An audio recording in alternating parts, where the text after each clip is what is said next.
that's kind of what we got going for this next week. Again, are going to want to make sure you take a look at next week to get that number survey filled out.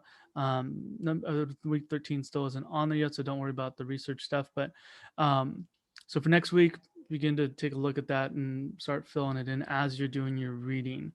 We will have a quiz coming up here in a couple weeks, but again, I'll let you guys know about that next week. And as we start preparing for the final here, I'll start paring down some of the worksheets and then start getting you guys the resources for specifically the study guide for the final quiz here coming up in about a month or so. But again, nothing to worry your heads about too much. But just know that it's coming up, and I'll be sharing the information here next week. So, are there any questions, comments, concerns thus far? Questions, comments, concerns?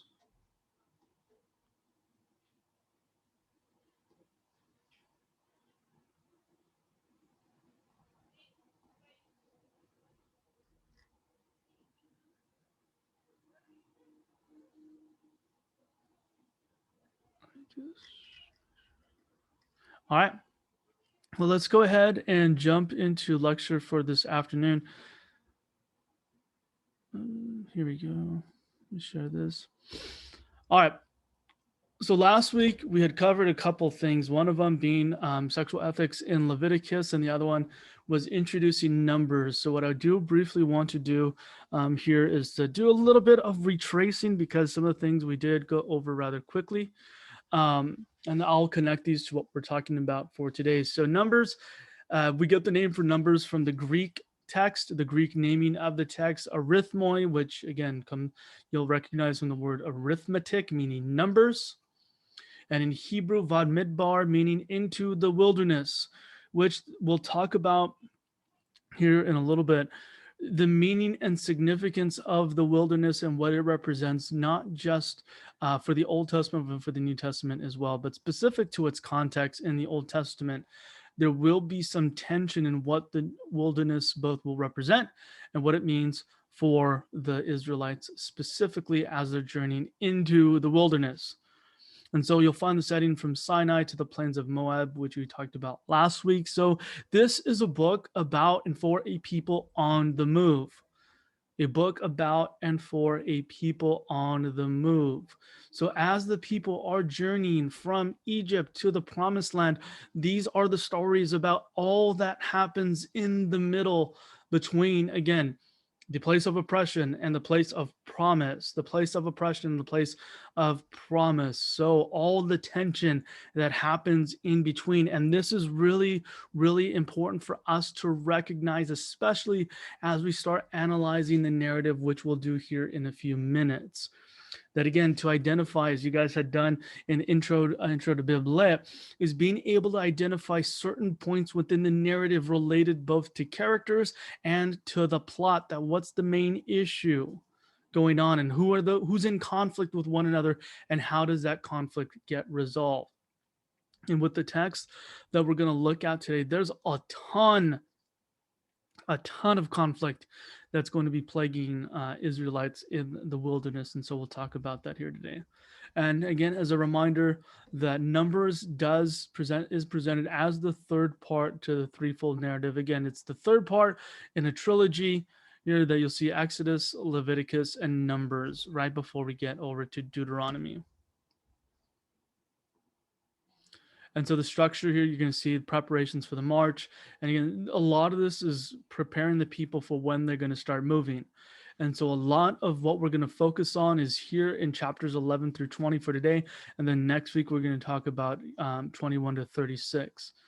And so what we're going to talk about today is so much of what happens in the wilderness related, and you guys will have done this in your readings, is related to this murmurings or complaints in the wilderness. That why is it such an issue for the Israelites to complain in the wilderness? And is complaining in and of itself enough for us to be cast outside of God's promise, outside the promised land? Because here in Numbers, it seems enough to do that. And then coming up with some contemporary applications for us as God's people, that what role does complaining have? Because it's here, complaining seems to be very, very negative. and not just negative, but a thing to be avoided. And I'm sure you guys have heard either in church or in youth group, wherever you might be, that you don't want to complain. You don't want to be a complainer, because you know what God does with complainers. You don't get into the promised land. Just look at Israel, look at Moses. And so a lot of times we'll use the inability to voice honest concerns, honest trauma, honest pain, to suppress it under the guise, well, there's God doesn't want this. I got to suppress this, and either I got to have faith, I got to just push through, I got to just suck it up. That whatever kind of thing that we use to suppress the honest attitudes, feelings, things that we have going on within us, in order to keep from faithful complaint, which is the point here and will be the contrast to what's happening in Numbers. But again, in order to get there to what the Psalms do, because the Psalms bring up a lot of complaint, and I'll talk about that at the end of class today. The Psalms bring up a lot of complaint, but yet it seems to be a thing that's celebrated there, or at least allowed there. But here in Numbers, it, it ain't the deal. It ain't the deal. So how do we make sense of that? And we're going to talk about that today. And so as we're setting ourselves up to make sense of the text, I do want to at least give us some context again for what are we looking at? What are we talking about when we're talking about a people on the move? So we have here in the middle, again, this isn't nothing new, but as a reminder, the way that the camp is arranged is an ancient Near Eastern war camp, and this may or may not show up in a quiz here soon, in a couple weeks. That with the way the camp is arranged, it's arranged as an ancient Near Eastern war camp, where you have the soldiers positioned on the outside and the king positioned in the middle in the tabernacle. And so again, another way that the camps are arranged is in its location to where they are going to be in Israel. Dan to the north, Reuben gets him into the south. Judah is going to kind of be the southeast. Ephraim's more the northwest here on this side.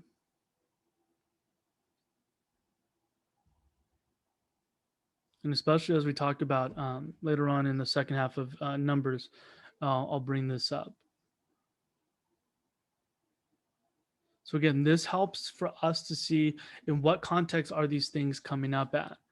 That when these things are happening, where is God at? When these complaints are happening. When there's no water, when there's no bread, when they get tired of the bread, when there's no meat, when they get tired of the meat, when again they're journeying and they have no water again, where is God in the midst of this? And it's really, really important to understand where he's at here at the outset in Numbers 2. Because boom, he's right there in the middle. And why it will seem very precarious and very odd to us, and it should seem strange, why these complaints keep happening when God is kind of sitting right there. And so again, we'll talk about that here in a minute. And so what I want to do, I'll give you guys a few minutes to work on this, is set you guys up in a breakout rooms. And what we will do for this exercise, what I want you guys to do is take a text, and I'll assign you guys a text here in a minute. Is to take a look at this text, and there's going to be 3 questions. I'm going to send those to you. 3 questions for you guys to take a look at. Now, what is the problem or issue in the narrative?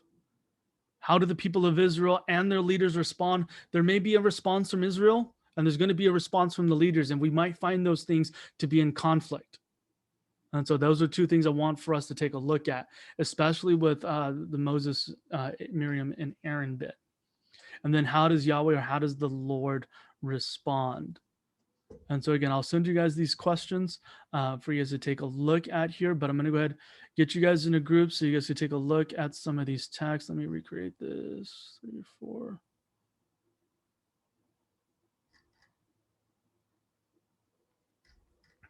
All right. Let me see. What was the third part? It was the problem, issue, and then how the leaders respond. Okay. Yeah. How does the Lord respond? Yeah. It's up on, these questions are up on Moodle if you have the PowerPoint open. If not, I'll go ahead and send these out to the group.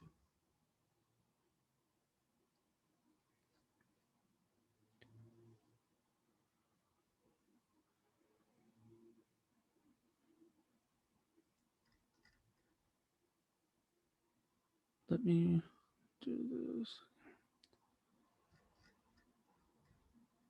Okay. And what I'm going to do, I'm going to go ahead and, so we have 6, 4, we'll have,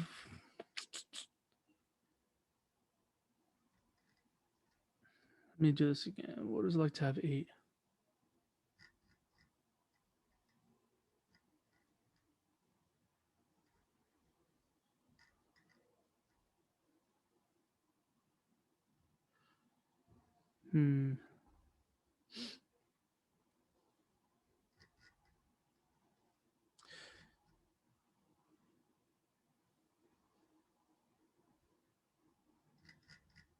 Okay. So what we're going to do, I'm going to go ahead and assign the numbers right now. And as you guys go into your rooms, you guys will know which passage you have. So what I'm going to do is I'm going to select people from these groups, and you guys are going to be the group leaders. And what I want you guys to do is to be able to guide these questions of what you guys are going to be doing. So I know everybody's kind of nervous right now, but, and also be responsible for responding to these questions when I ask them. So again, for the group leaders, you'll be responsible for answering the questions and then guiding the discussion here specific to the text that you guys get. And so let me do this again. Here we go. All right, so Christian Vega, you guys will get numbers 10. Here, this first one right here, numbers 10.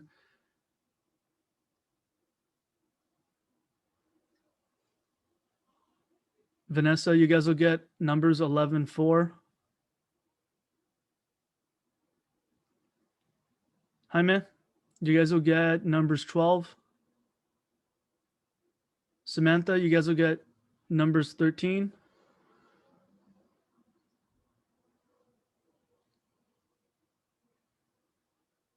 Let me see. Taylor, you guys will get numbers 10. And then Hannah, you guys will get numbers 11.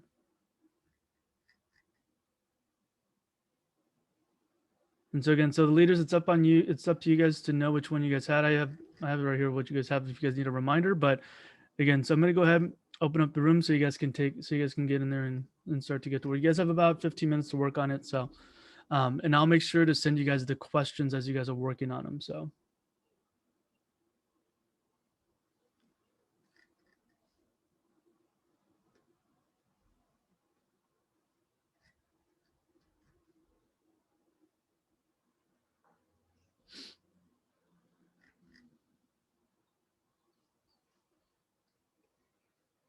Because again, this initial complaint isn't just like, man, we got nowhere to lay down. You'll start to see it build, and that's one really important part that I want for us to recognize, especially as you other group leaders and you guys groups, you recognize that there's going to be a lot of similarities in this story. All right, great, thank you so much for that, Christian and Taylor. And so numbers 11, I believe is Vanessa. Yep. And Hannah. Yeah. Go ahead. So I guess for the first question, what was the problem/issue? Mhm. We found it being that the people had come out of Egypt and they didn't like where they were at, and they kind of started questioning God's faithfulness and that God could provide for them. They were sick of eating the manna and stuff like that. So we saw that as the main issue. And in response, Moses was displeased because everyone was coming to him, so he like cried out to God and was kind of like demanding, like, I remember he like he Yep. was like, give us the meat or give us food or something like that. Yep. And it was just kind of like demanding it, and so God was angry, and so he provided them meat, but made him eat it for like a whole month, and a plague was also sent on the people, and many died. Yeah, exactly. Great. Well, Vanessa, since Sorry. no problem. No, you're good, Vanessa. So I'll go ahead and ask you then, even though again it's not necessarily on here, but it is a part of the text, that what's the issue here in Numbers 11? What prompts this whole kind of back and forth between God and Israel? I lost the internet in between, so Okay, no problem. so what are you talking about? Numbers 11. Yes. Yeah. So with that text specific, what's the issue that prompts this kind of spat between Israel and Yahweh? Isn't it because the Israelites are tired of eating manna? Part of it's the motivation is partially out of hunger, and the other one's like we just been eating the same thing this whole time. Which, again, for some of us that's understandable. Some of us that's a dream of having food standardized that we don't have to figure out what we're eating the next day. Um, but one, again, you have issues of habitation, where we're gonna live, where we're gonna hang out at. Now this issue with food comes up here. And again, what's the central like thought there in Numbers 11 between either Hannah or Vanessa, however you want to respond?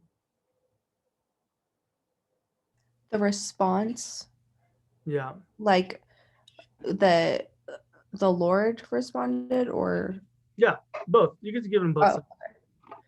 well, the main thing that I saw is like the plague kind of came down. There was like that wind, God sent like the wind that drove the quail away from the sea and like scattered it. Mhm. And then the plague was sent and it killed a bunch of people. And that was like the end of the response that I saw, but I don't know. Yeah, good. So again, Uh, go ahead, I Vanessa. also saw another response from God where he answered what the people wanted. He gave them meat, and he said because they've been wanting meat, that they're gonna have it for a month, so they can get tired of it, just like they got tired of manna. Yep. So we kind of see a little bit of this. I don't want to say this sassy response, but we don't necessarily get this Mr. Nice Guy. Okay, well, let me go ahead and give you guys what you want. Anything else? Anything else, baby girl? Anything else, baby boy? What do you need? What else do you need? Would you like some sauce, steak sauce to go with that? You want some ketchup? No, we don't see that served up. And so it's one of these things to pay attention to. Again, how what's motivating these kinds of responses? Because you would think that we get these loving, gracious responses, but yet there's a little bit of kind of backlash that we see with this response. And so we'll talk about this here in a little bit. All right. Numbers 12. Numbers 12. I believe it was, let me see. Jaime, did you have Numbers 12? Yeah. Go ahead. So what is the problem in the narrative? Miriam and Aaron, they criticized Moses because he had married a Cushite woman, and they had said that they had asked like, oh, like does the Lord only speak through Moses? Doesn't he speak through us as well? In a way, like, yeah, criticizing Moses, and the Lord heard them, and the Bible says that Moses was humble about it. Yep.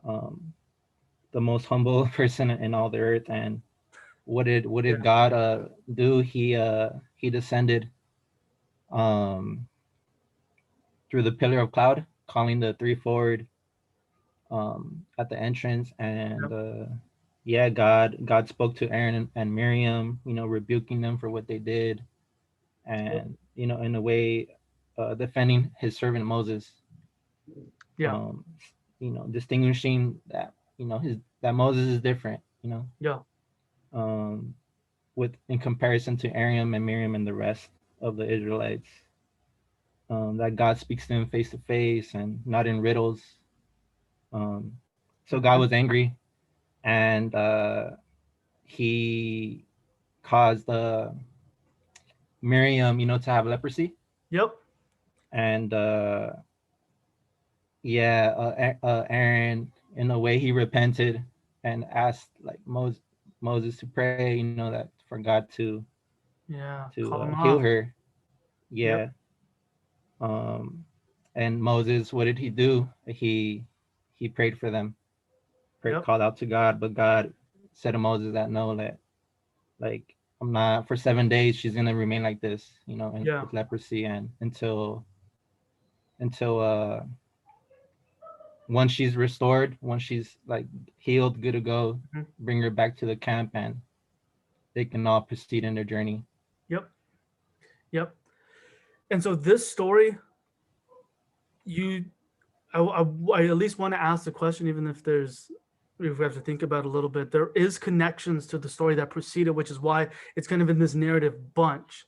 And I'll talk about it here in a few minutes, but we start to see how the kind of snowball effect happens with the people that start complaining and grumbling.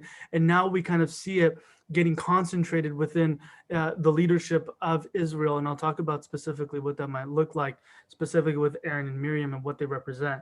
And why in the world do they get it?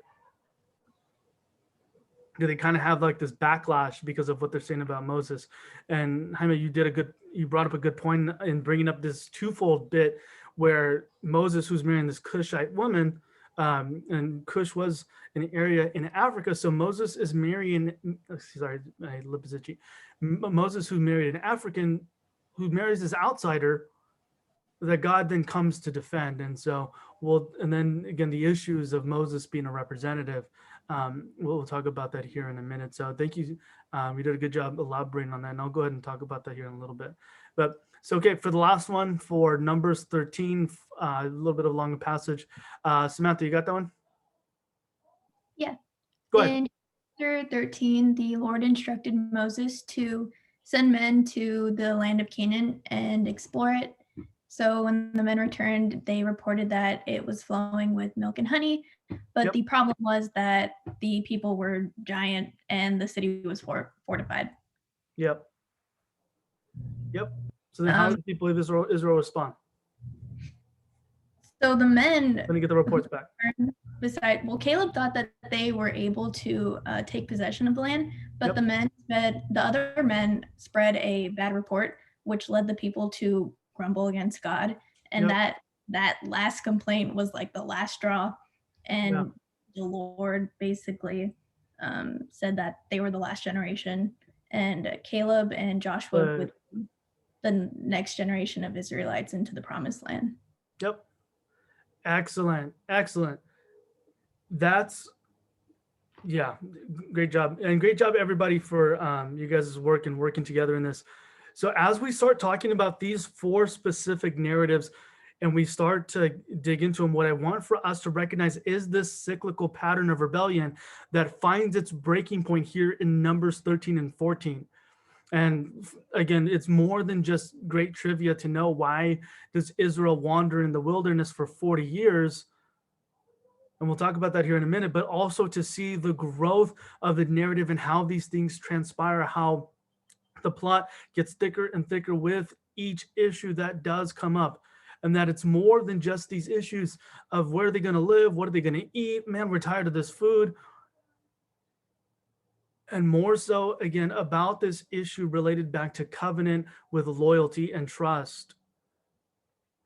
And so we find in Numbers 11 that these complaints on Israel's part are proof of national rebellion and unbelief. And again, it's more than just cognitive belief of what do they know about God, disobedience and ungratefulness. Yeah, especially the disobedience part, which then relays itself in ingratitude.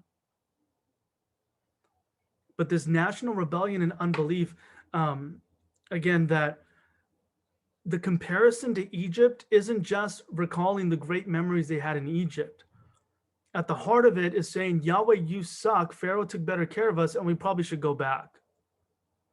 It has everything to do with allegiance. It has everything to do with allegiance. And again, for what the wilderness represents, it gives us this biblical motif of the testing of faith. And again, not just the content of what we know. Do we know Father, Son, and Holy Spirit for the Trinity? Do we know theological language? But no. Are we devoted? Does God's people have their confidence, trust rooted in and towards Yahweh, the one who delivered them from the land of Egypt, from the house of slavery? So again, it has everything to do with these internal motivations of love, loyalty, obligation, obedience.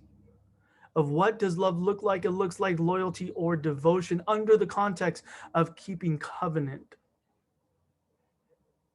And so that's why when we see these responses, it's not just Yahweh getting upset that he's got to get up and order some more food. DoorDash, you got to hit him up. No. But rather, again, this growing heartbreak over this disloyalty that's at display, saying that Yahweh, as the patriarch of this home, that you suck, you're not doing a good job. We were better off in the house of slavery rather than being your liberated people out here in the wilderness. During that time of testing, it's not just their faith, but rather the loyalty that's put under the test. Whether or not Israel does worship Yahweh and Yahweh alone. Could we call it disappointment? Disappointment on whose side? Israel or God's side? On God's side, because he's kind of, I feel like. Yeah, oh, definitely. Yeah, there's an expectation. And the best way I think of disappointment, even though it sucks, it's when expectation and failure meet, because there's an expectation that somebody's going to do something or there's some kind of obligation, and then failure happens, and then disappointment, that's the feeling. Expectation, failure. And that's how it goes.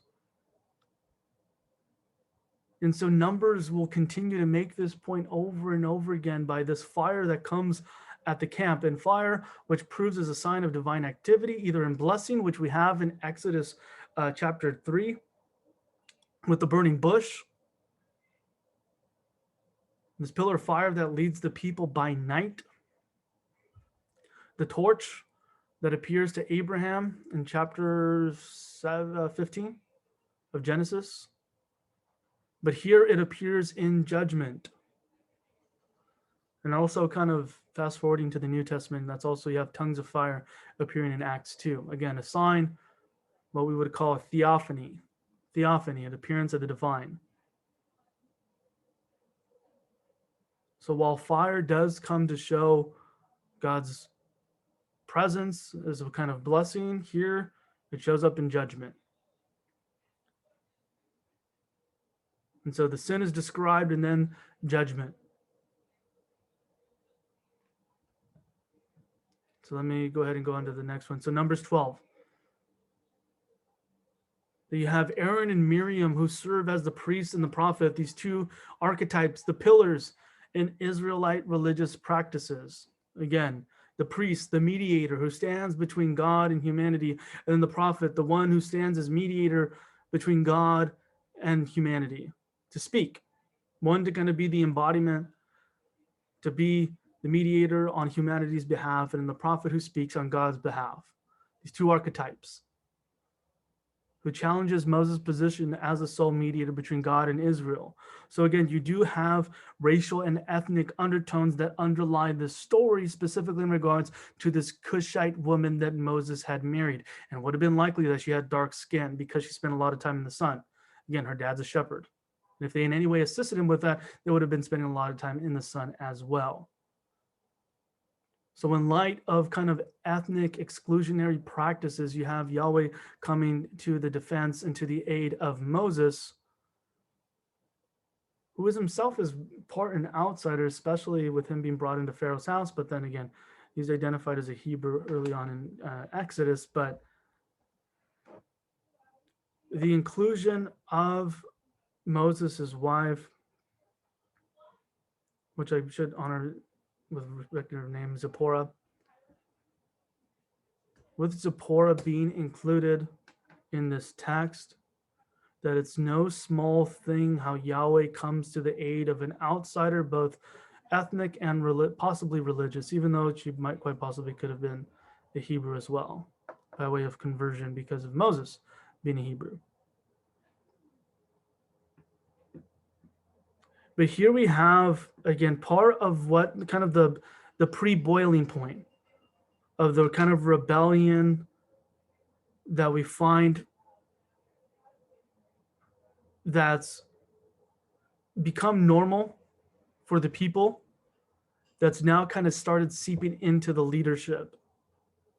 And I brought that up before, but to bring it up again, that here we find this concentrated event amongst the kind of top ranked, amongst the people that you wouldn't think would be demonstrating rebellion.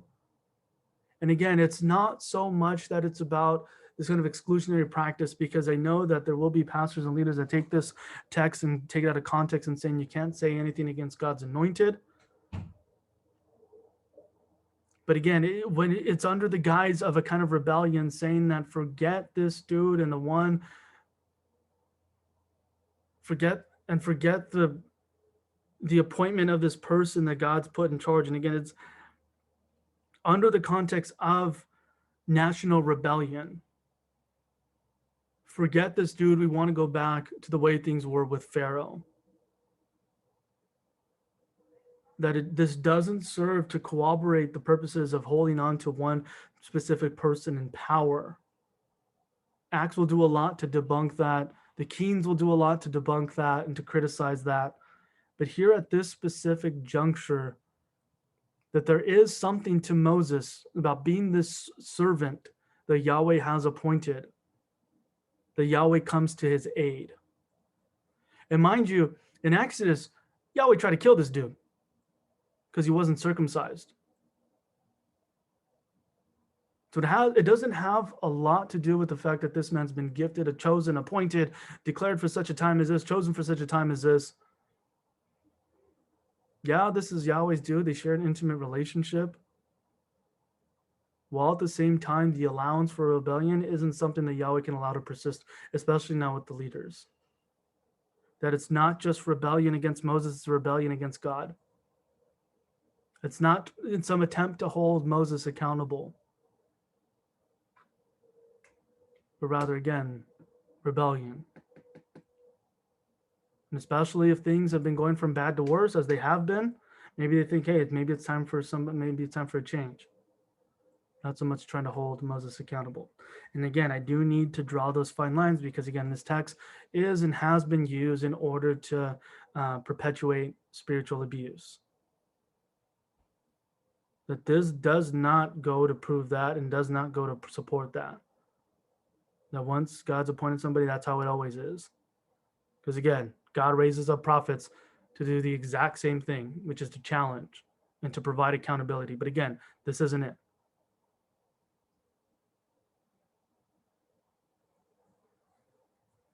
And so, with that being said, again, if when you see that text being utilized, well, you can't say anything against God's anointed with God's chosen. Look what happened to Aaron and Miriam. It's not the same thing. It's not the same thing. Again, this comes in the context within national rebellion of the people wanting to go back into Egypt.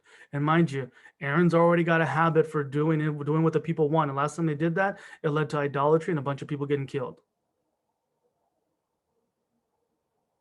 So let's keep that in mind as well. And so Numbers 13.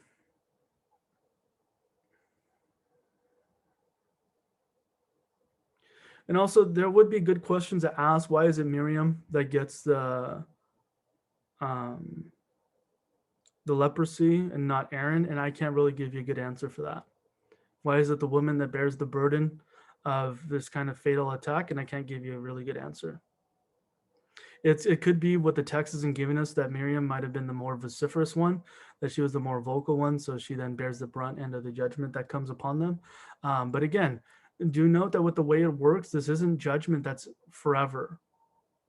Once you have repentance, then things can be rectified, especially by Moses, kind of mediator that Moses chooses, which again, may be the very reason why God likes Moses. That Moses is willing to stand up both for and to God. That it's not just about being some yes man, but rather he bears the weight for both sides. So that being said, Numbers 13, and again, this will kind of lead us into this is where we finally reach a breaking point. And Samantha, you brought up well that in summarizing this, that you have spies that are sent out to take a look at this promised land.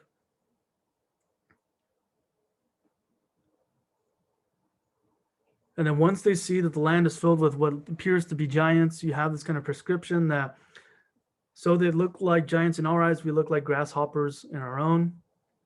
Little tiny things.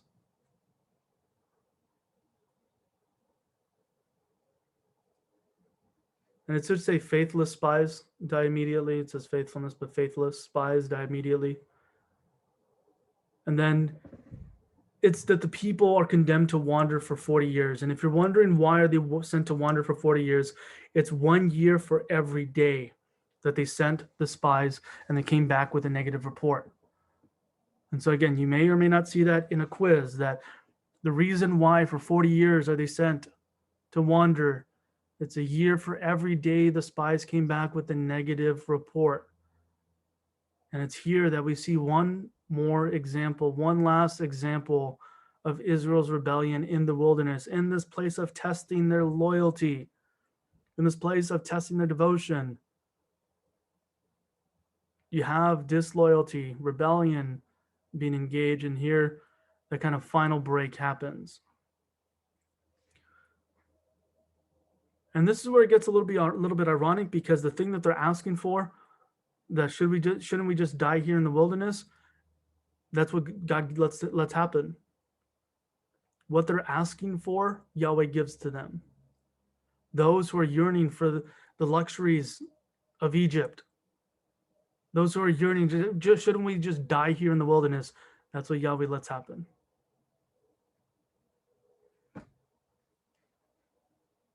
And so again, the connection here between the 40 years, one for each day a negative report was brought back, and this final break of this allowance for Israel to die in the wilderness, in order to make room for a new generation, the possibility of a new generation.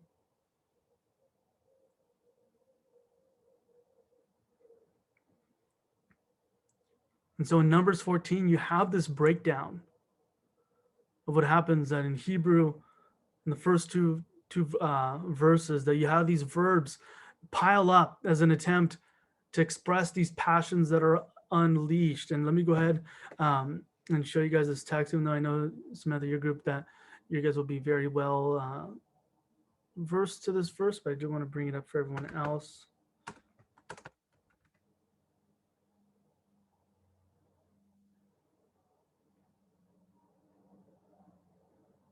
Let me go ahead and share this with you guys. You guys take a look at what I'm seeing.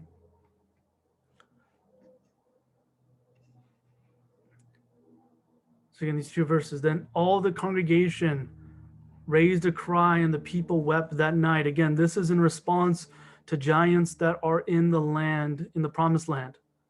And all the Israelites, so you have this raising of a loud cry.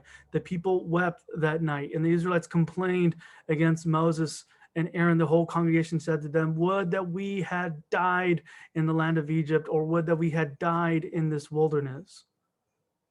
And so these next few verses just kind of repeat that. Why is the Lord bringing us into the land? Fall by the sword. Our wives and little ones will become booty. They'll become treasure. Would it not be better for us to go back to Egypt? So they said to one another, let us choose a captain, a chief, a general to lead us back and go back to Egypt. We cannot miss that point. Let us go back to Egypt. That again, you have these verbs that pile up, that the attempt to express these passions, this desperation, this hopelessness that's now become unhindered, unleashed.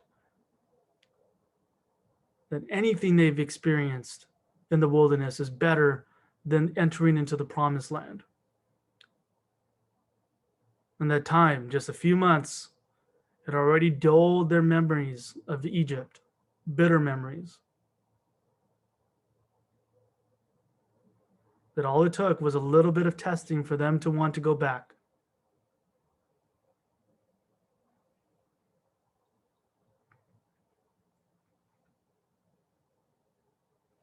And so again, there's a lot of contemporary application we can make here, but I'll save that for the second half. Are there any questions, comments, concerns before we go to break?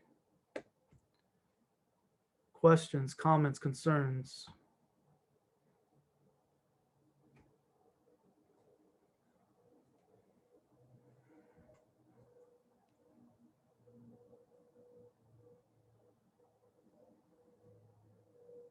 All right. So let's go ahead and take. It's like a weird time of 18-minute break. Yeah, 18-minute break. 3:05. We'll get back together. And so 3:05. We'll get back together. I'll see you guys in a little bit. See ya. To process the thoughts and to think through the bit of numbers 11, 12, 13, 14. Thoughts coming back. How had you guys heard that those 40 years being described as in kind of these texts and rebellion, if you've heard them talked about before? I know it usually doesn't kind of just come up out of random, but I guess normally just like rebellion, like they were just like in a constant state of like ungratefulness and rebellion.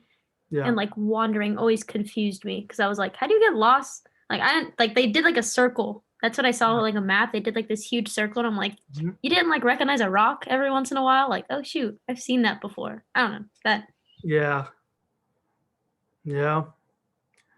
But in the middle of the desert, it starts to get disorienting. Like when you wander around enough, you just wonder where in the world's what's up.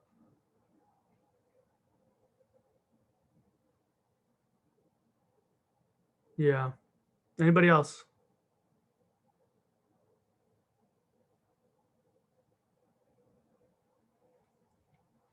What were Taylor, because you brought it up, what was some of the takeaways from this narrative specifically? Because we're going to talk in Numbers 20, we'll talk about it here in a minute, and there's a certain direction that I want to go with it, but what things have you heard already specifically about complaining?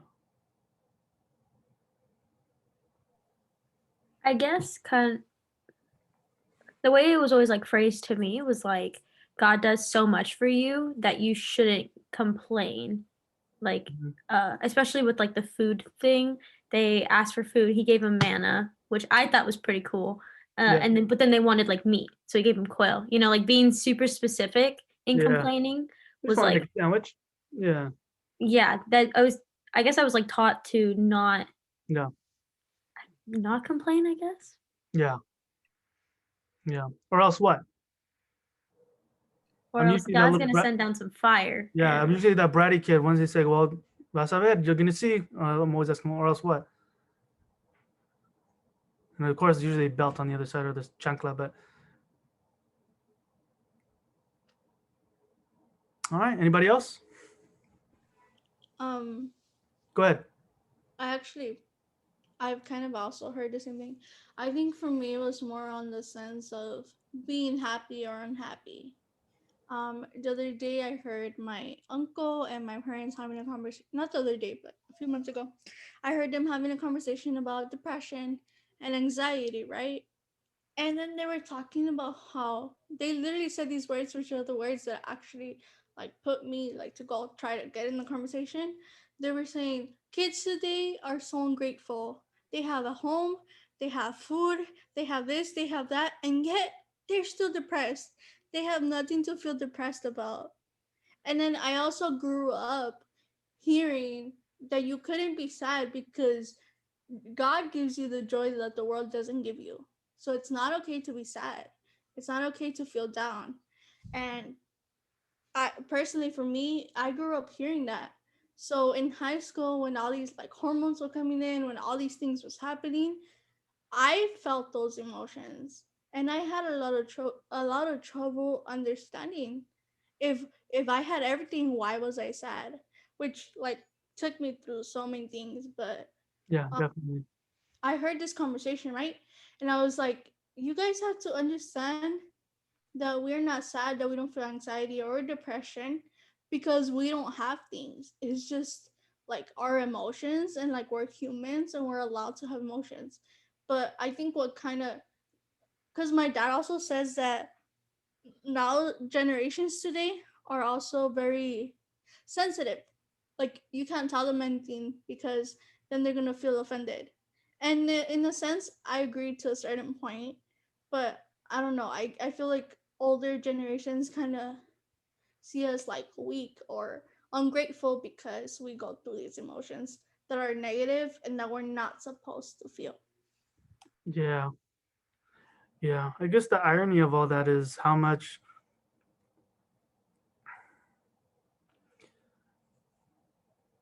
I'm trying to figure out how to say it without making it sound like I'm talking crap. Because I've dealt with a lot of the same things with my own parents and older people in church, and trying to talk with them as well, especially older, more mature people that have a lot of complaints. I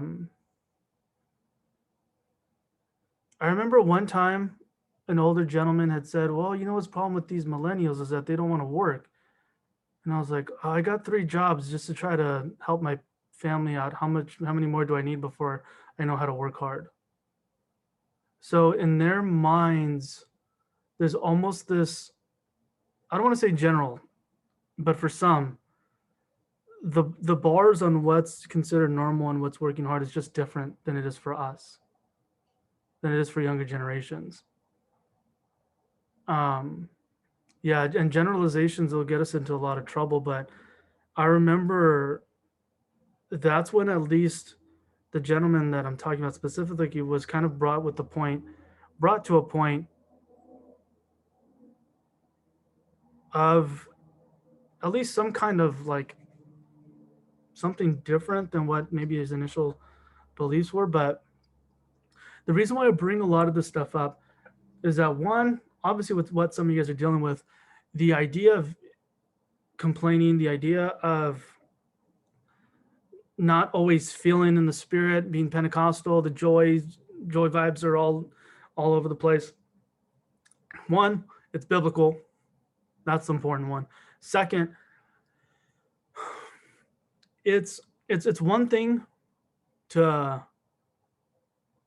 manage a lot of these emotions, which older generations I'm finding don't have a lot of ability to do that, which is why now bringing it up, they're like, well, just in essence, what it'll come down to is just suppress it or get over it, which is how a lot of older people, that's how they got through things. But recognizing, especially if your parents either come from another country, or if yourself or a minority, or even if, again, you find yourself, if your parents have been here 1,000 years, again, your family's been here for a long time, that dealing with difficult emotions don't necessarily come natural because of the thought that emotions are somehow equated with weakness, when that's not necessarily true. But even more so than that, the skills that lacked in previous generations were cause for them to will just suppress it, put it away. These are, I just got to work through it. I would credit it more towards a lack of resource than it is more so a proper estimation on what it means to likewise be an emotional being, which is how we're wired. And so bringing up what I want to bring up today is one of the things I do want to allow room for, not only is for disagreement, but then also discussion on what in the world does this all look like? Because I'll bring up some practical points for us here to deal with. But before I talk about that, again, I first wanted to hear from you guys what it is that you guys have been processing. What are you guys hearing? What have you guys heard already? And with this specific occasion here in Numbers, what I do want to bring up, again, this is one of the additional breaking points after the boiling point, after the water had already all boiled up. More water is going to boil up and explode in this situation, where now it'll cause even God's boy Moses to see the promised land, and we're going to see why that's the case. But before we read the story, what I do want for us to have in our minds is to think, how many different ways can this passage be read? That with emphasizing different words and ideas, that I don't want for us to be afraid to get mean with some of this context, and you guys will see what I mean when we start kind of rehearsing this. And that how does emphasizing certain words or meanings change the reading of this text specifically? And again, we're going to read it together, but I want for you to have in your mind is to think through the different ways this text can be read. And you'll see what's bold and italicized for us to think through what are some different possibilities for this text. And why is it that this specific text proves to be so problematic, not just for Moses, but then for all of Israel, to the point where they're not just going to be prohibited from reaching the promised land, they're going to have to die in the wilderness, and Moses will now have to suffer the consequences as well. As we see rebellion now reach the climax of everybody is in trouble now. Whereas before, at least some of the leaders were out of it, Moses was kept out of the trouble, but now the whole thing just kind of gets out of hand. And so let me go ahead and back up. But again, just keep in mind the different kinds of readings that this text can have and how the kind of interpretive decisions that are made because of it. And so Numbers 20, that the Israelites, the whole congregation, all of them, came into the wilderness of Zin in the first month, and the people stayed in Kadesh. Miriam died and was buried there. Now there was no water for the congregation, so they gathered together against Moses and Aaron. All right, so we got an issue. Thirst. The people quarreled with Moses and said, "Would that we had died when our kindred died before the Lord." And so I just want to press pause here real quick. Do note some of the language here. The people quarreled with Moses. It wasn't that they discussed, they complained, that they were grieved. No, they're already picking a fight with Moses. And the text does a lot to indicate the already kind of a turbulent occasion that Numbers 20 already is.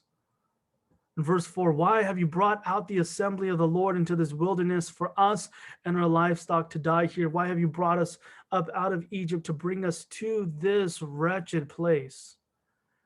It is no place for grain or figs or vines or pomegranates. There is no water here to drink.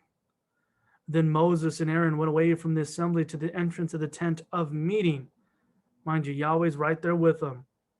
They fell on their faces, and the glory of the Lord appeared to them. And the Lord spoke to Moses, saying, "Take the staff and assemble the congregation, you and your brother Aaron. Command the rock before their eyes to yield its water. Command the rock, command the rock, command the rock. Thus you shall bring water out of the rock for them. Thus you shall provide drink for the congregation and their livestock." So just real quick, let's talk about this. You have this occasion where the people are complaining about water. What's Yahweh's response?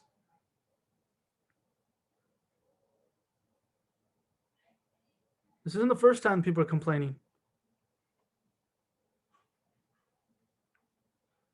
What's the Lord's response here in light of the people's complaints? To fulfill their complaint, I guess. By doing what? Giving them water. How? By telling assembling the congregation. All right, assembling the congregation. And Taylor, you had something? I was just going to say by making the leaders use like God's power to fulfill the people's needs. So in this case, taking the staff and commanding the rock to yield water. Good. Talking to rocks. Talking to rock. Don't make no sense. I guess Dwayne Johnson's out there. They're going to talk to him, get him some water. I've been watching Young Rock, so it's so funny. But anyway, talking to the rock and the water is supposed to come out. Mind you, this is the second time it's happened. And so again, in the face of complaints, Yahweh is meeting them where they're at, validating their concern, validating their complaint that, yep, this place really don't have no water. So you know what? Okay, we'll go ahead and talk to this rock and the water is going to come out. Verse 9. So Moses took the staff from before the Lord as he commanded them. Moses and Aaron gathered the assembly together before the rock, and he said to them, "Listen, you rebels. Listen up, you rebels. Shall we bring water for you out of this rock?" This is the part that I want for us to read. And those of you who either were in drama in high school or those of you that have a theater background, think of the different ways. And even if you don't have a theater background, y'all are all acquainted with movies and TV. Think of the different ways that this can be interpreted, because it's this line specifically that will get Moses in trouble. Shall we bring water for you out of this rock? Listen, you rebels, shall we bring water for you out of this rock? Then Moses lifted up his hand, struck the rock twice with his staff. The water came out abundantly, and the congregation and their livestock drank. before, I'm not going to read the second half yet, but do notice that what happens is Moses obedient to do what Yahweh told him to do.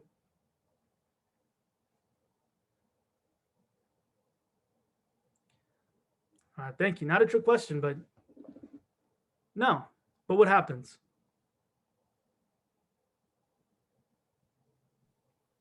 I wouldn't say he does the opposite, but like he does the opposite. Mm-hmm. Yep, whether because it's frustration or anger. Listen up, you fools. And then smacks the rock. And then what God said would happen happens. And just to press pause here,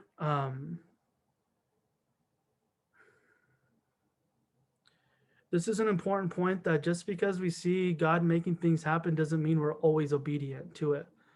That it's a validation of our obedience, of our faithfulness. The only validation we have for our faithfulness is our faithfulness, not the results that come from it. That the ends don't justify the means. That the means do matter. That the ends, in and of themselves, the results that are produced, do not justify the means, the ways in which things are accomplished. And so again, for us as God's people here, again, we're going to make a little more of an application here, that we do have to pay attention to the what and which ways are we obedient, of our being faithful to what God is asking us to do. That we can't just be purely results driven and assume that whatever it takes to get the job done, that's what matters most. And that's why it's so important for us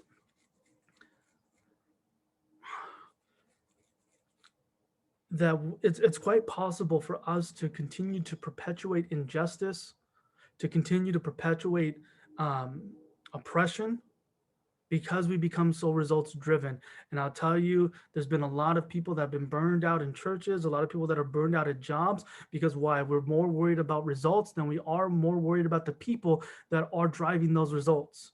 That means do matter, not results, not just results. And the ways in which we choose to be faithful in the means, and that we leave the determination of the results in God's hands. That our responsibility here is not to produce the water, but rather to be obedient and to resist the temptation to be purely concerned about results. And again, it has everything to do with how we are oriented right now. That is our concern with being faithful, being obedient. We're concerned about just producing results. Because yeah, results are important, but how we get that stuff done, it also matters as well. And so, again, that being said, that's said in the context, it doesn't matter if you're a leader or not, if you're in charge of something or not, but even within yourself, that you don't exist to just produce results. Not just driven by your ability to produce something from somebody else. Or rather, our calling, my calling, your calling, individually, collectively, is to be faithful and obedient to what God's asking you to do, regardless of the results that are produced. So, all right, side tangents over. Let's go ahead and read from verse 12. But the Lord said to Moses and Aaron, because you did not trust in me, because you did not trust in me, because you did not trust in me. Again, it's not for lack of faith, not for lack of cognitive ability, not for lack of positive thinking, but not doing what Yahweh had asked them to do. That's the demonstration of lacking trust. To show my holiness before the eyes of all the Israelites, this kind of differentness, that Yahweh is able to produce water even from rocks. Therefore, you shall not bring this assembly into the land that I have given to them. Oh, excuse me. Therefore, you shall not bring this assembly into the land that I have given him. These are the waters of Meribah, where the people of Israel quarreled with the Lord, and by which he showed his holiness, his differentness, not just his moral standards, but how Yahweh is different. And so again, this event in particular of what is regarded as not trusting in Yahweh, a kind of rebellion, has now gone all the way. It's come full circle in Moses.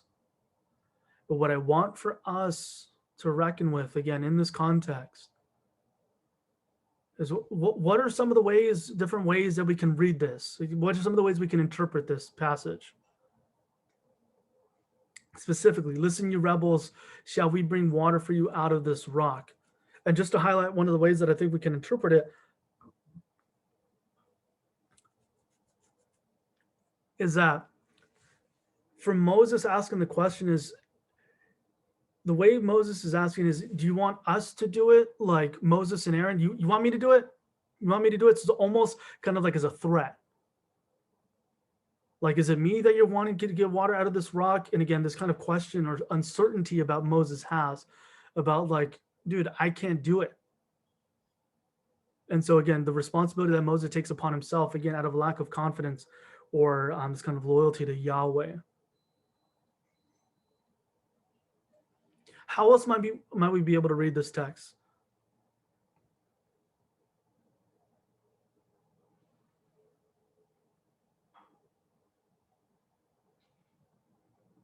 How might we read this text sarcastically? Kind of like, what else do you want me to do for you kind of thing. Yep. And why is that, Jasper? Why might you read it like that? Like, even if you want to reword the text, how might you reword it to say that? Kind of like, I don't know, kind of just exactly like that. Like, what else do you want me to, what else do you need? What else do you want from us, I guess? Yep. Good.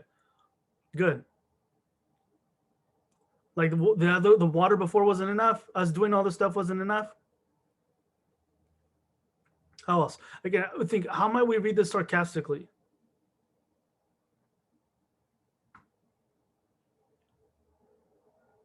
It's kind of like when you're talking to a little kid. Huh, go ahead. And it's like, if you don't behave, you're not going to get like a treat or something. Mm-hmm. Like the water is like the treat for them. Yeah. Kind of like hanging it over their heads. Yep. Kind of like teasing them. Yep. You want to give an example? You want to? What do you mean? Like, again, because usually, again, when you're teasing somebody, you usually change your voice. Like little kids, what they do with one another. It's like, oh, you want us to bring water for that? You're not getting McDonald's. You're not getting a treat. Something like that. So, like, shall we? If you don't stop, you're not getting water.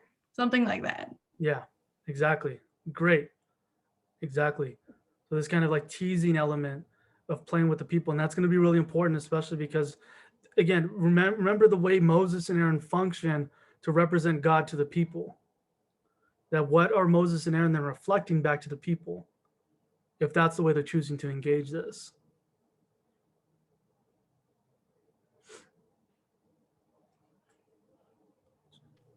Can you also read it as like Moses being, do I have to do everything around here? Yep. So how might you either reword it or read it?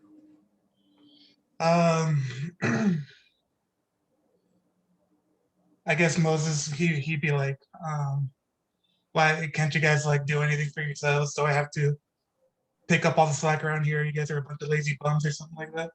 Mm-hmm. Yep, especially that rebels line. Because he's already assuming, listen up, freaking lazy punks. You guys are already messing around. Want us to bring water out of this thing too? All right, good. So note the different ways this thing can be read depending on the situation that we perceive is the issue here. And this is really, really important for us to understand because, again, this is Moses's response to the complaints here. And mind you, Yahweh's already committed to saying, like, okay, they need water, go ahead and get them some water. But Moses's response here,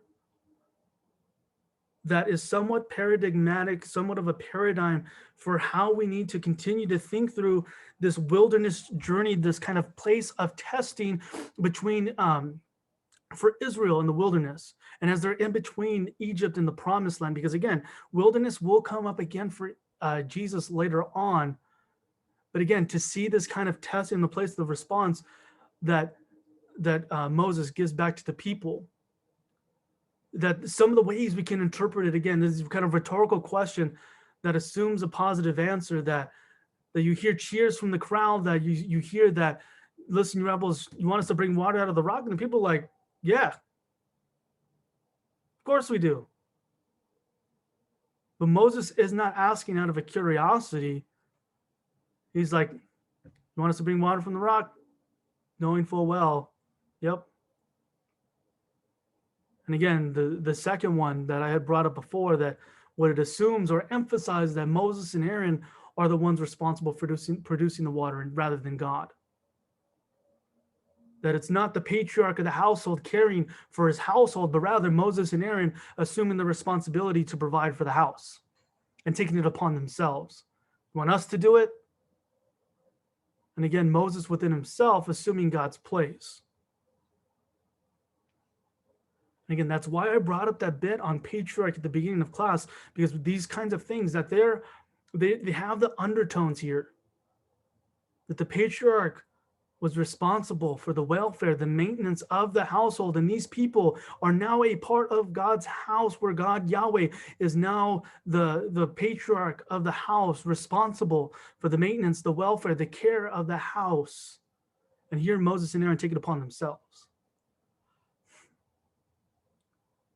And here, that third interpretation, that you have this real question presented to the Israelites. So it's kind of more like teasing. And Samantha, you brought this up, where it's kind of more like, you want us to bring water up out of this rock? We're not going to do it. Or you want us to bring water? Maybe, maybe not.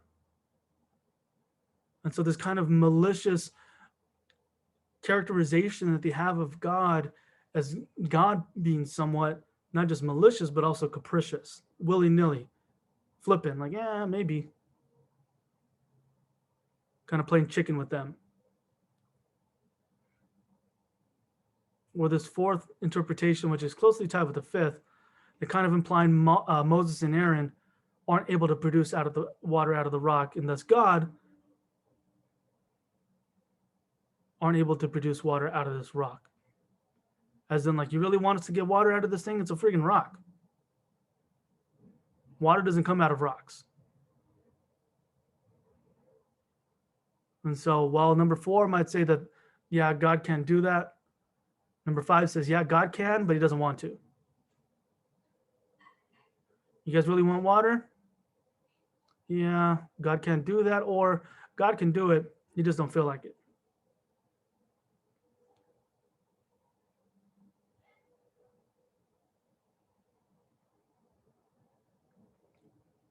And so there's a couple of ways to kind of synthesize the different interpretation, that what's happening here with Moses and Aaron specifically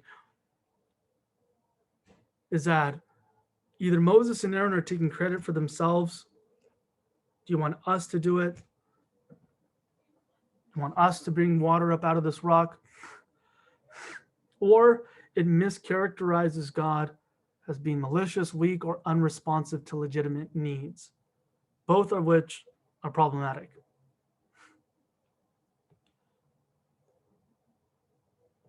And so again, that it's either wrongly assuming or taking God's place and responsibility, or it's just downright painting God in an image in a way that is not characteristic of God himself.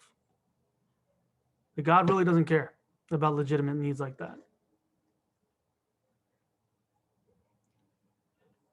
And that's obviously not true, because God does indeed provide water in the wilderness. But regardless of what the interpretation, again, there's possibilities for it, but those two, we can synthesize those 5 into kind of these 2 specific ones. But regardless of how we choose it, what we have here is Moses and Aaron departing from God's command by speaking to the assembly. They were supposed to have spoken to the rock, but instead they speak to the people and end up striking the rock. God doesn't ask them to go out there, have a pep talk with the people, ask them what they want, and then go speak to the rock. No, just speak to the rock. But again, they speak to the people and strike the rock. Jasper, what's up? Yeah, is this the one where the bitter water comes out, or is that a separate That's a different incident? one. Yeah, different. Oh, incident. okay. Yeah, then you have the sweet water and the bitter waters. Yeah. So you can hear, you kind of have a turn of events that happen with the speaking and the striking.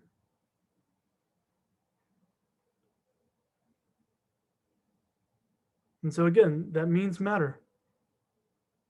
That obedience and faithfulness, which is the demonstration of trust, matters, especially in times of testing.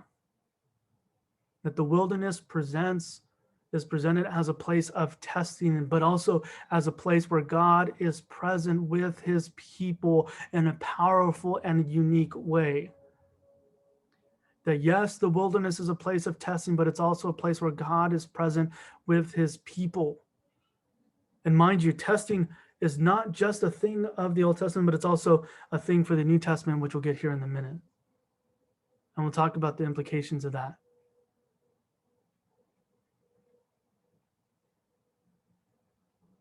And so I brought this up before, but this is kind of just more on the slide, that Moses was instructed to take the rod, assemble the congregation, speak to the rock, but instead he takes the rod, gathers the assembly, and speaks to the people instead of the rock, and then strikes the rock.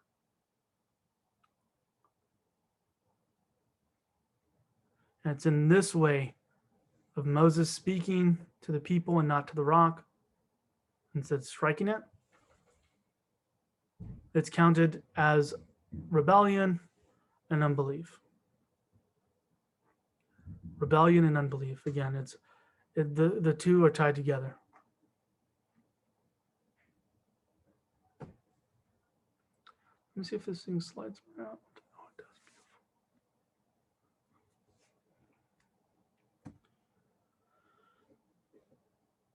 And so what I want for us to have in our minds, not just in reading the Old Testament, but as we read through the Bible, that belief and trust are two sides of the same coin. That it's, when we talk about what it means to have faith, that they are so much intertwined that in some cases they're the same thing. That the demonstration of belief is demonstrated in obedience, and that, again, the demonstration of trust is demonstrated in obedience as well. That one cannot believe without demonstrative trust, that is outward obedience.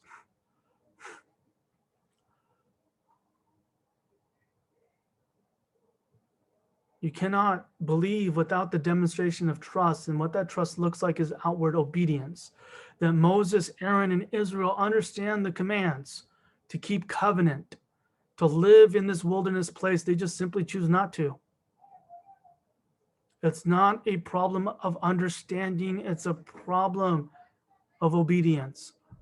And I need to say that again, it's not a problem of understanding. It's a problem of acting on what they already know.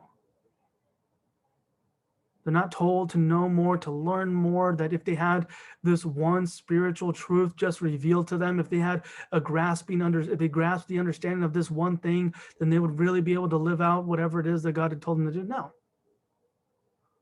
It's being faithful or obedient to the thing that they already know to do.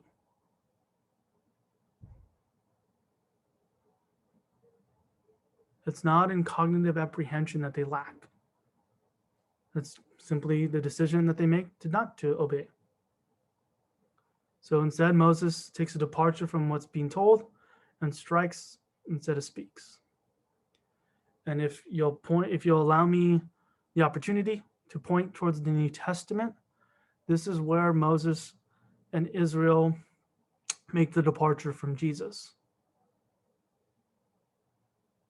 That Jesus knows Deuteronomy, he knows the Old Testament. And mind you, I bring this up in Intro to Biblet, but as serving as a reminder, the passages that Jesus brings up are taken from wandering narratives. And mind you, where the wandering happens? In the wilderness. So as Jesus goes into the wilderness, in a place of testing, what does Jesus do? He demonstrates obedience.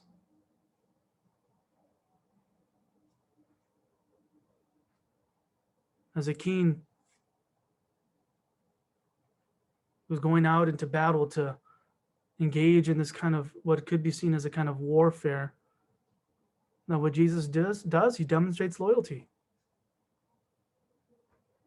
That regardless of however much opportunity Jesus has, that Jesus shows himself as the faithful son, the faithful servant that Israel failed to be in the wilderness and as they lived in the promised land.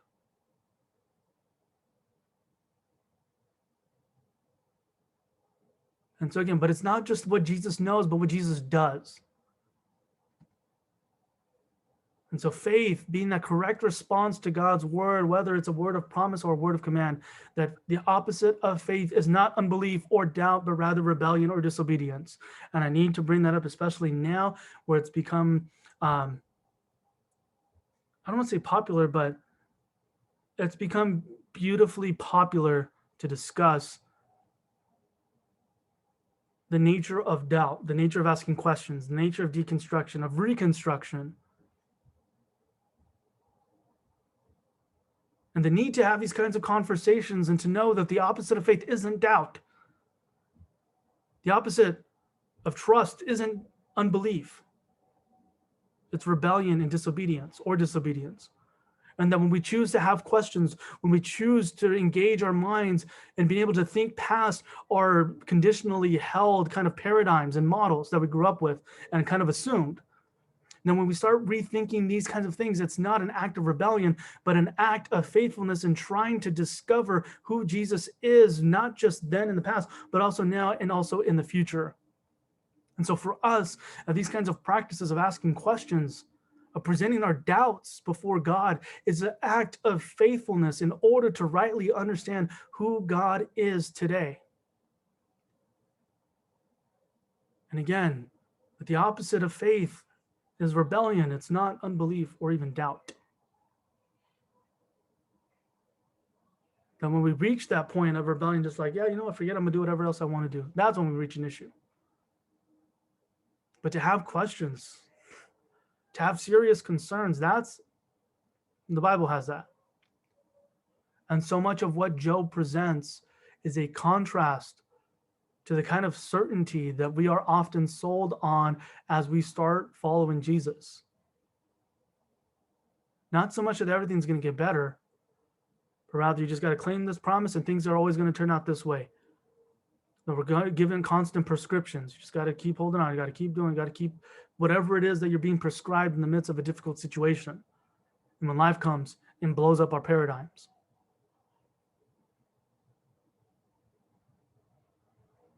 That it's a necessary thing. And what I want for us to recognize is that complaining and unbelief, again, it's not, the way I want to package that is not lack of knowledge, nor is it even lack of cognitive ability as much as it is unwillingness to continue to follow Yahweh and instead revert back to desire to be under Pharaoh's care or Pharaoh's rule, starts to get stacked up on one another until it reaches a boiling point with Moses lashing out in Numbers 20. Again, set within this context, the major issue is, Yahweh, you're the worst. You can't take care of us. We want to go back to Pharaoh. Rebellion. Wanting to go back under somebody else's care.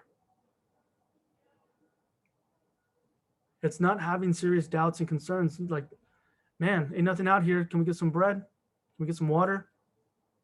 Feels like we're about to die out here. These very real concerns that Yahweh meets, while at the same time kind of coming to a collision with the rebellion. But that is grumbling, complaining alone an expression of unbelief? And I do want to say that I do not think so.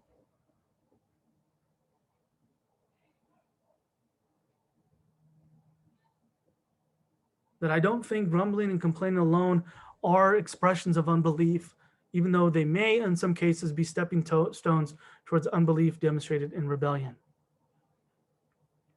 And what I mean by that it's not just keeping it real, it's not just being a realist or trying to kind of be in touch with reality, but rather a constant distrust in Jesus and God, his power and provision. And that's what I mean by this kind of grumbling and complaining, this distrust in God, this constant distrust.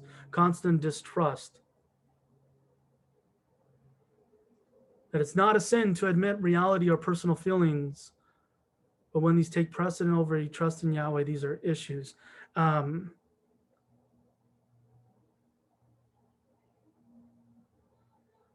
I don't want to say that as in there are issues with your salvation. That's not what I'm trying to say at all. But what we need to allow ourselves to have tempered is in between these complaints, questions, and concerns, and the reality, at least the potential possibility for Yahweh's intervention, and having our hope set on that. That especially now, we're bashing our heads just trying to keep hope alive. We're punching ourselves trying to just keep hope alive. Just another day, just another day. We're in the yellow tier. Yes, that's great. Closer, a little bit closer to some normalcy. Finally kind of an end to what feels like a nightmare. And again, it's not a sin to admit when stuff sucks. Man, I'm over this. And so we have to find that place that where is the space between just complaining, or between complaining, our heartfelt grief that we're feeling, lamenting, mourning,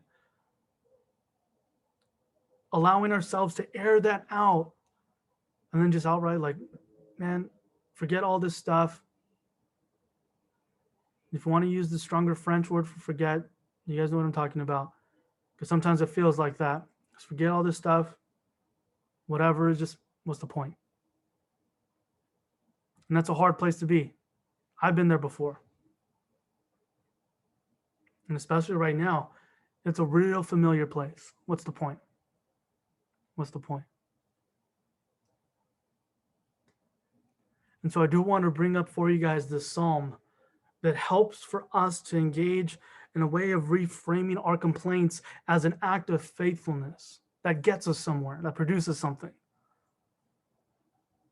And so if I could read this with you guys, Psalm 22, that, my God, why have you forsaken me? Why are you so far from helping me from the words of my groaning? Oh my God, I cry by day, but you do not answer, and by night find no rest. First two verses complaining, one of them, verse 1, straight out of Jesus' mouth.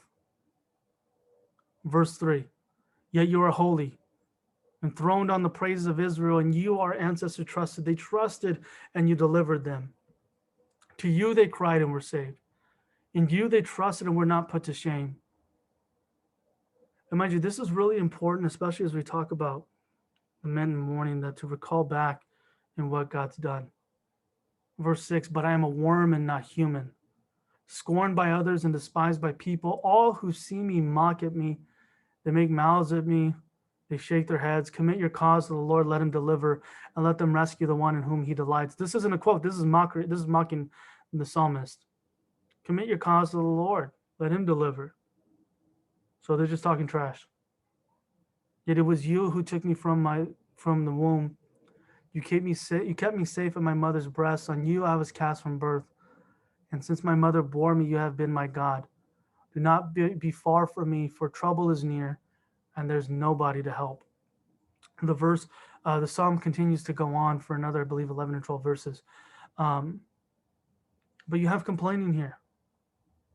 A lot of complaining happening here.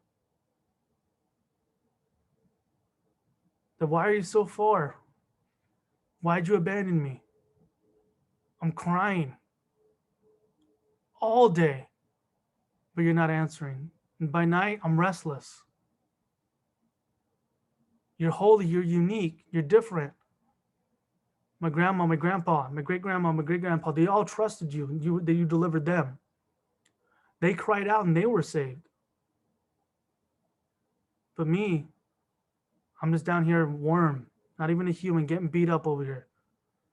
Everybody who sees me just talks smack, just talks crap. But it was you. You're the one who did it. You took me from my mother's womb. You're responsible for all this. So don't be far. There's troubles nearby, and there's nobody that's going to be nearby to help. That our complaining finds its right place when we bring our complaints before God. Yes, in the context of community as well. But when we bring our complaints before God, that's when it finds its right place. When we bring our hurts, our laments, the things that are frustrating to us, and it's difficult. It's difficult because we won't get quick answers all the time. Things aren't always fixed just like that. They might. But again, it seems like God is much more interested in shaping something in us and playing the long game. And for us, that brings us to a frustrating point of mystery that we don't always know why certain things happen. And it's hard and it's frustrating. But to know that we have a God who invites our questions, our doubts, our concerns, who invites the back and forth to wonder and to ask the questions about why do things happen, and God, what are you going to do to respond? And it sounds like some of you, if not all of you, are in a place like this, where we've got complaints, we've got hurts. I remember, it was close to 10, 11 years now. I had a couple family members pass away from cancer. That hurt bad. But what I remember that stung the worst was when a mentor had passed away. She was 44 years old, healthy, super healthy, and ended up, from diagnosis to the day they declared her dead, it was about 6 months. Didn't make no sense. No sense. Disorienting. I remember I was in the dorms over at Life, and I had the bottom bunk. Shout out to all the bottom bunkers. That I remember praying on my knees, crying that God, you gave Hezekiah a few more days. God, you healed Naaman. God, you healed all these people in the New Testament. I'm reminding God about everything he's doing. And then about 2 hours later, getting a text message that she had passed away. Just as I was on my way to try to go over there and visit her. I didn't have a car at the time. I was going to take a bus. I was going to take a bus from San Dimas to LA. I had it all figured out. It was going to be like a 2-hour ride, but whatever. And then found out she had died. And the kind of disorientation that I had felt after the fact. Man, that hurt. Still hurts. Think about it too much. The same thing, a similar event happened with my grandma. That my grandma went into the hospital, into the ER, for a blockage she had in her intestines. A few hours later,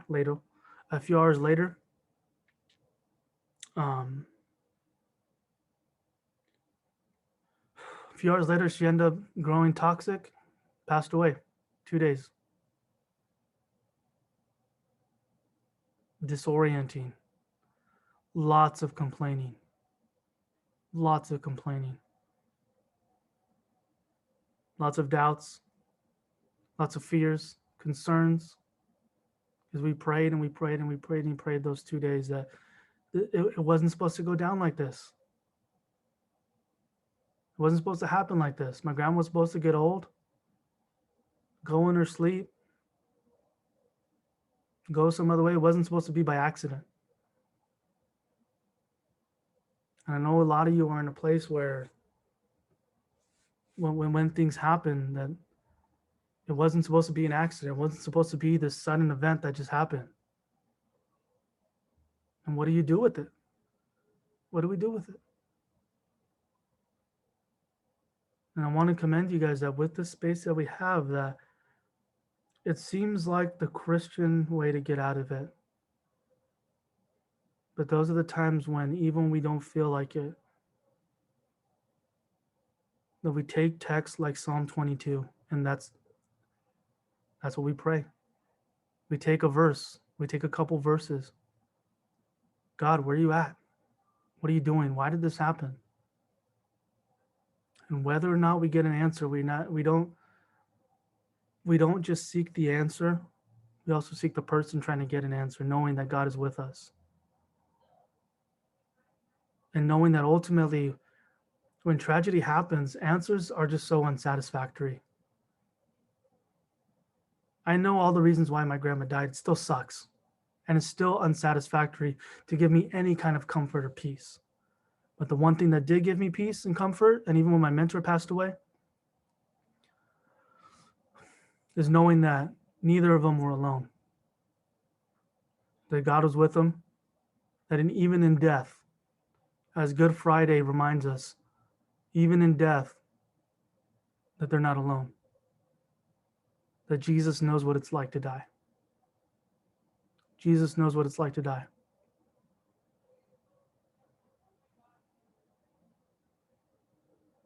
And so we have a God who knows. He's been in these places where between keeping hope alive and forget everything, I'm done. He knows what it's like and allows us the room and invites us to engage in that space in prayer, in solitude, and being quiet and sitting before a text like Psalm 22. He knows what it's like. Not just to make things better, but to be with us. Not just to answer and give us everything we want, but to be with us. And in the wilderness, in the place of testing, that's the ultimate reminder for the people that God is with his people, even when it seems like a godless place. A place where God can't be. He just isn't. It doesn't feel like he's here. But that God's in the wilderness. He's in the places where it seems like there's nobody there. And that's the reminder we need to encourage each other with. We need to give each other courage with, because it takes courage to be able to make it through. To not have all the answers, but yet to continue to persist. To keep our feet moving in the direction, even when it feels like we got busted ankles, busted knees, busted backs. Everything's busted up. That we as a community, we carry each other. We help each other. As Paul says, we bear one another's burdens.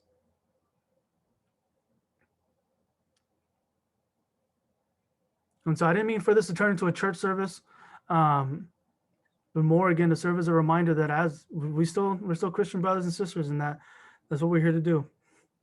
And the most faithful thing we can do, especially during times right now, is to be with each other and be with one another, and to bear one another's burdens, and to be able to allow each other to just say, "Man, that sucks. Man, this sucks," and to be okay with, okay, well, we gotta wait. We gotta be patient. Yeah, do everything we can to help each other when the possibility arises. But at the same time, we walk in the struggle together, empowered by the Spirit. We'll see them in eternity, brother. Yep, for sure.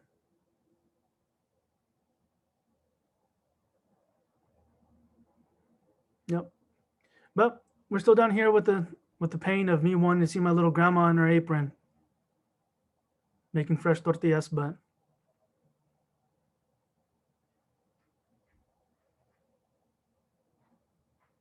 smelling all that hairspray in her hair.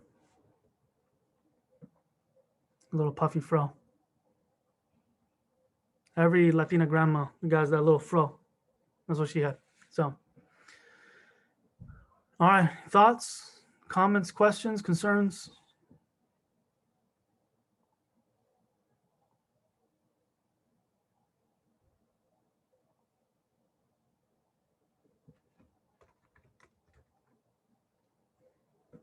Thoughts, comments, questions?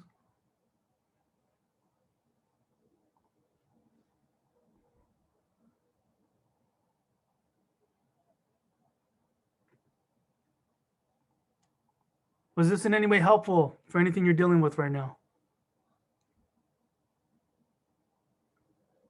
It's okay to say not really, but figure it out.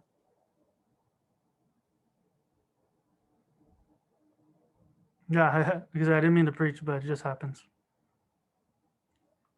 I get too Pentecostal for my own good.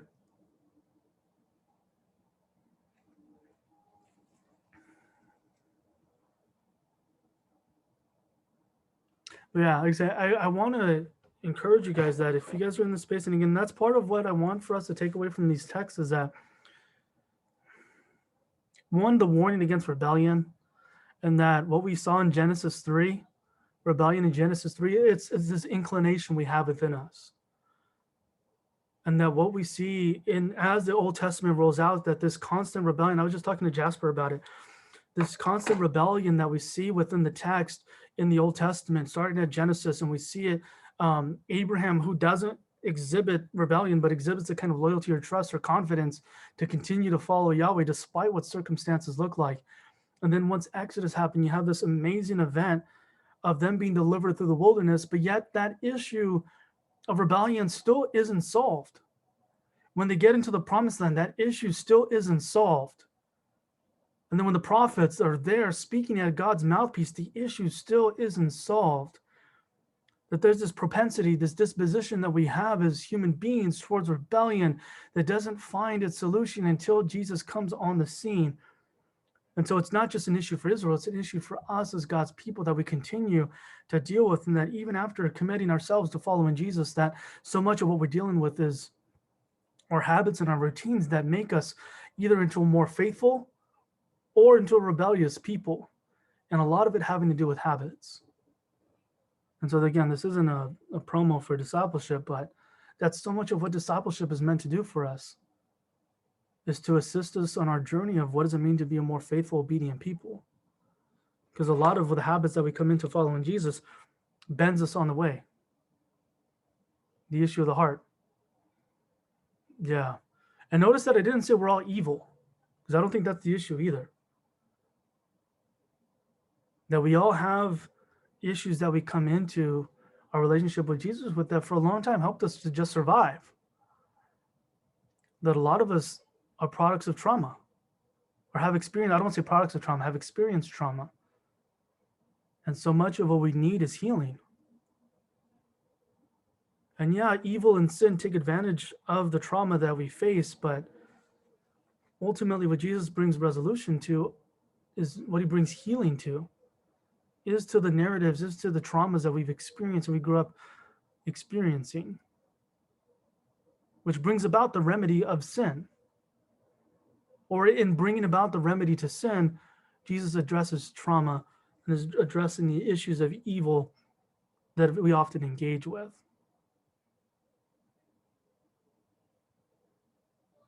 And so again, so that being said, I did want to bring that up, that as human beings that have this disposition, this taste for sin, that there is room there for us in our shaping as we're being shaped to be more and more like Jesus, to that there's room when we see these gaps. That when God's close and when God's near, or when God's far. And when we're tempted towards rebellion, disobedience, sin, that God's also provided a way back through Jesus. And confession, all that stuff, but that's for discipleship.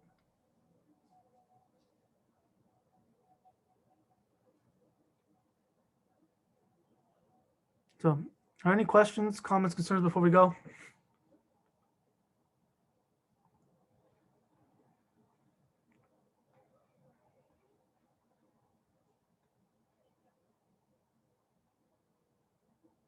All right. Well, you guys have an absolutely amazing Monday. Office hours this week, Tuesday and Thursday. I might have to adjust my hours tomorrow, but I'll let you guys know. But if you guys need anything, just stop by.